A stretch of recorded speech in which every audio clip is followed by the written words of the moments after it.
My name is Hilde Bjørkhaug. I've been invited to the project as part of the project advisory group.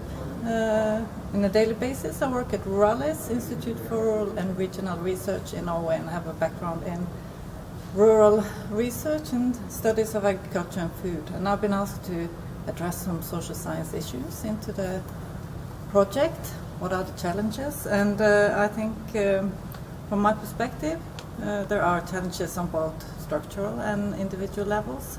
Starting with the individual one, obviously when talking about transformational changes to more sustainable farming system, we are talking about the farmers' behavior. So farmers are the ones who make the decisions on their everyday practices, and decisions to change needs to be taken or are taken by farmers in farming households, farming communities.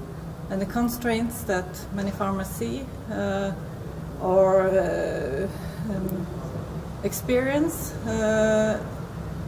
in their social, cultural, institutional surroundings are those we see that often constrain them from changing behavior. And often also it's a fact that what farmers see as best practice is not exactly what is defined as a best practice in a project. So that's one of the challenges in addressing better farming practices. The second one is, of course, the institutional level, which is very important for farmers or farming practices. And in the project, there are important questions raised on governance and institutional level.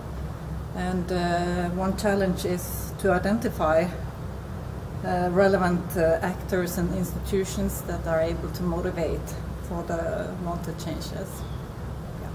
So overall comment from a social scientist is, of course, in a project that want to improve European agriculture into a more sustainable practice, or is to remember to take into account the social and economic factors alongside the environmental issues that the project raises.